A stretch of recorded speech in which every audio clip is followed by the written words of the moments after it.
Welcome back ulit dito sa ating channel mga Frey. At kung bago lang kayo dito, huwag kalimutan mag-subscribe at click nyo na ang notification bell para naman updated kayo sa mga latest uploads natin.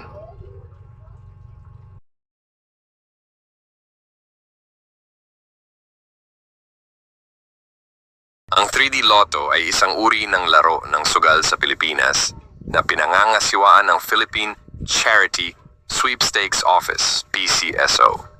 Sa larong ito, ang mga manlalaro ay pumipili ng tatlong numero mula 0 hanggang 9. Pagkakaroon ng responsibilidad, isa sa mga mahahalagang mensahe na ito ay ang pagsusugal ay dapat gawin ng responsable.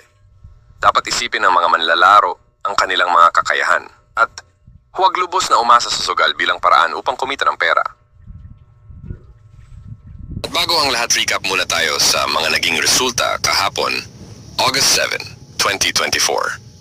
Sa 2 p.m. draw, 738. Sa 5 p.m. draw, 865. At ang sa 9 p.m. naman ay 435. Congratulations sa mga nanalo.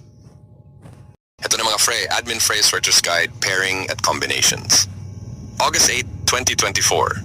Hindi kailangan tayaan lahat, pumili lang kayo ng mga numero na swak sa inyo. Good luck and God bless.